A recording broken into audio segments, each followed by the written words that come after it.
Water effects can be some of the most visually appealing details in miniature scenery. They can also be some of the most difficult effects to pull off and get just right. I've tried to cheat my way through simulating water on the tabletop twice before, and you know what? Those attempts were just not good enough. I could make better water terrain, I just did not know how. To create better water effects, I need a deeper, more intimate understanding of water itself.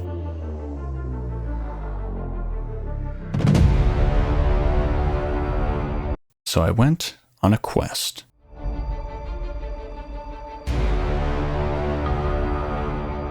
A quest to get the full water experience.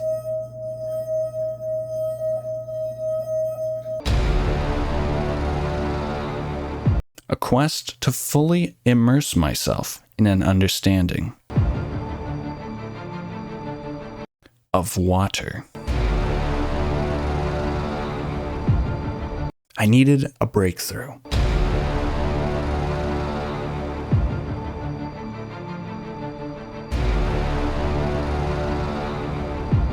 A breakthrough that could only be unlocked through this quest.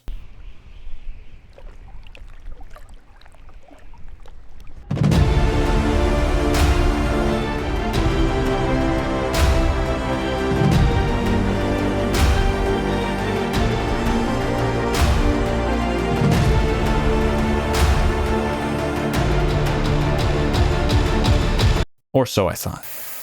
What? Yeah, it turns out all I really needed to do was read the comments section. So today I'm going to share how I made a full set of ocean tiles for miniature gaming with the help of Mod Podge for the water effects. This technique leads to some beautiful water terrain, but there are some caveats, so stick around until the end for that crucial information. Now let's get started. My previous attempts tried to go for transparent depth, which I concede is epoxy resin's thing. This time around, I will not be prioritizing depth, but I will try to create the illusion of depth. To bring the ocean to the tabletop, I am aiming for tiles rather than a single large board. There are two reasons why I'm going for this route. One, I don't have the space to store a giant board. And two, I can arrange tiles to represent bodies of water of varying sizes and shapes. If there's one thing I like my miniature terrain to have, it is options for how it can be used. I'm reaching for the 3mm paperboard once again to make these tiles. This project is going to experience some degree of warping, but that is less of an issue with this build. The flexibility of the paperboard as well as the water effects will allow for the tiles to be bent back into their desired shape. All of the ocean tiles will be 9" by 9" squares. 12" squares would be simple because most wargaming table sizes are measured in feet. Smaller tiles would allow for more detail in the shape of the bodies of water, but it also leads to more seams between tiles. 9" feels like a good middle ground. The Mod Podge water effects will add an uneven, wavy surface to the tiles, but that does not mean that we cannot amplify the surface with additional modeling techniques. You could just move on to painting the tiles at this step, but I'm going to go a bit farther with some of my tiles. This will add variety to my ocean.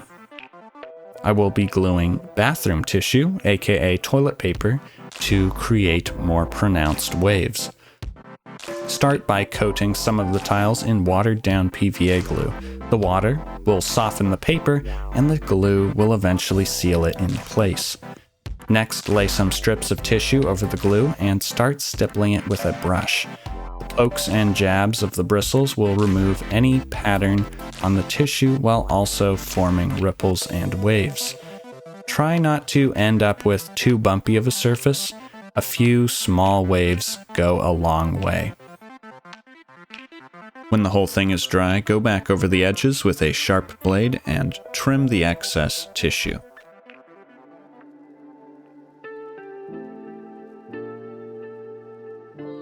The next step is to paint the tiles. The surface water effects will be transparent and colorless. These layers of paint crucially provide color to the ocean. There are options when selecting a color palette for water. You could go for dark and true blues for a colder sea, or teal and greenish blues for more tropical waters. I have chosen a tropical color scheme of teal and this cerulean color. The cerulean is just a 50-50 mix of teal and basic blue paint. Give the tiles a base coat of your main color. In my case, that is the cerulean, and then use the other color or colors to highlight or darken patches. I would say aim to create a watercolor camo effect. Water down your additional colors and then stipple, dot, and puddle the paint chaotically over the tile. The more time you spend on this step, the better it will look. Thin washes dripped onto areas of the tile over multiple layers seems to look the best, but feel free to experiment for different patterns and ways of applying the color. You can coat the entire tile in a wash and then subtract it with a sponge. You can also pre-wet the surface before dropping the wash so that the color bleeds out from the drops easier.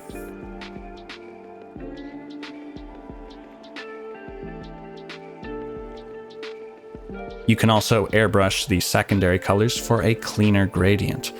I used my airbrush to spray this spotty camo pattern. The airbrush has a much faster drying time and looks beautiful. If you can, give both the wash and the airbrush application of the color a shot, and see which you prefer. If you gave any of the tiles toilet paper waves and ripples, then you will want to finish painting with a subtle highlight of white. Carefully stipple and dry brush white paint onto the crests of the major waves. Do not overdo this. A little highlight on the waves goes a long way. With the painting done, it is time for the water effects. I am using Mod Podge gloss to fake a smooth, undulating, and glistening surface. Mod Podge is a PVA-based glue, sealer, and finish designed for decoupage. Geez, what can't Mod Podge do? The gloss variety dries crystal clear with a smooth, reflective surface. More importantly, it has a consistency similar to a thin yogurt, which is just thick enough to give it an undulating shape. Use a stiff, bristled brush to stipple the Mod Podge onto the tile. Try to push the glue into lines so it looks like subtle waves. I am making my waves run diagonal across the tiles. The Mod Podge will look fairly thin after the first coat. 2 additional coats are needed. Apply those coats following the same stippled pattern. If the bottle says to wait 20 to 30 minutes between coats, I gave mine 24 hours just to be safe. After the 3rd coat of Mod Podge, leave the tiles somewhere to cure for at least 4 weeks. I know that's a long time, but it's worth it. Do it right the first time so you do not have to do it again. Keep the tiles in a clean place while they cure so that dust or pet hair does not get trapped on the surface, like a T-Rex in a tar pit.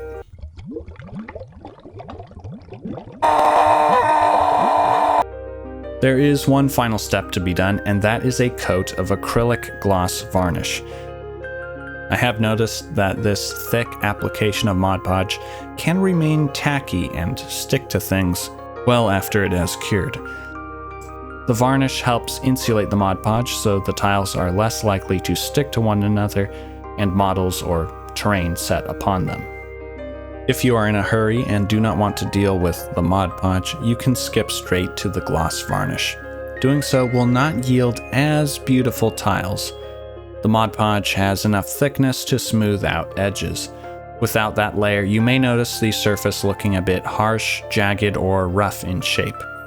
Just varnishing instead of adding Mod Podge is a valid option, but know that it is a sacrifice of aesthetics for the sake of convenience.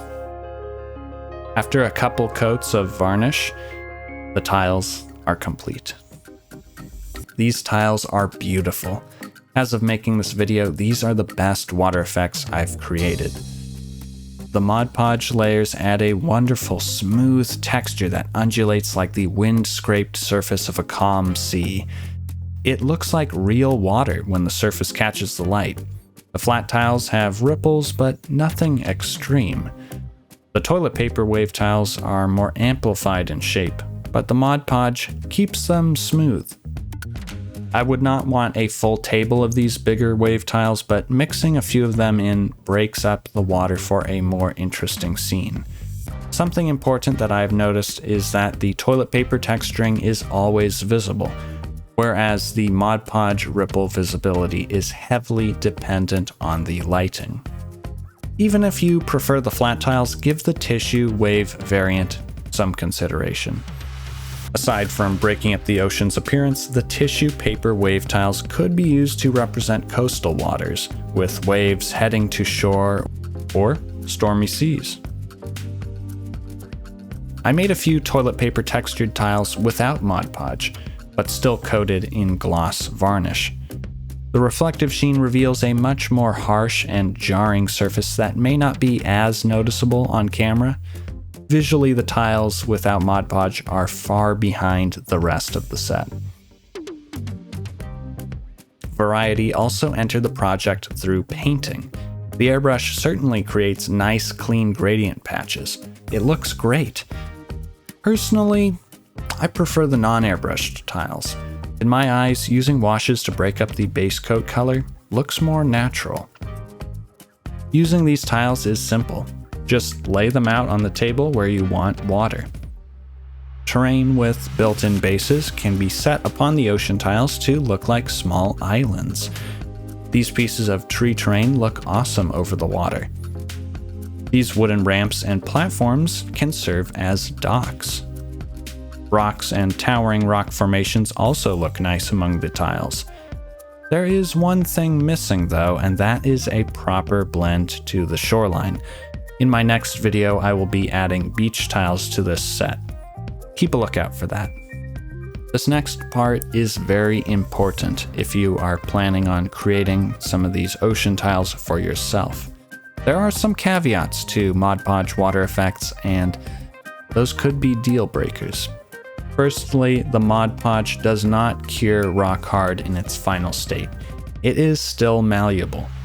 This is a good thing because you can bend the tiles back into shape if they have warped, but it brings up concerns about durability and storage. Pressure from sharp edges could leave marks on the tiles. As a tip, keep the tiles out of direct sunlight. Heat will make the Mod Podge soft and vulnerable. I put my tiles out in the sun to get some miniature photography done for this video. My new boat terrain and some wooden walkway pieces ended up leaving marks on the Mod Podge. On the bright side, the tiles got cold in the evening and became hard enough to withstand the sharp edges of those terrain pieces. Special care must also be taken when storing the tiles. The malleable nature of the Mod Podge means that glistening rippled surface is at risk of being flattened. Do not stack them vertically. You will end up with flattened wave crests like these prototype tiles that I mistakenly piled up. Instead, stack the tiles on their side in a box or something. Make sure they are a little loose. I recommend going through the box a couple of times over the first month of storage and just rustle them around a little bit. It will help keep the edges from sticking together. And those are Mod Podge ocean tiles for miniature gaming. The Mod Podge creates stunning water effects, but it is not a perfect material. I think the visuals more than make up for the flaws, but what do you think? What has your experience been with water effects? Have you dabbled in turning Mod Podge into water features on the tabletop? How did your projects hold up? Leave a comment down below. This was a long project. I've been working on it in the background for 2 months, and now I am working on another big terrain project, but that is going to take some more time. You know, I don't even play naval war games. guess my Dungeons & Dragons players will eventually find themselves on the open sea. If you enjoyed the video, then leave a like. If you did not, then tell me why. I'm always looking for ways to improve. If you want to see more content, then sail across the glistening sea to set anchor on the subscribe button that clings to the horizon. Thank you for watching, and until next time, keep making and keep playing. Have a good one.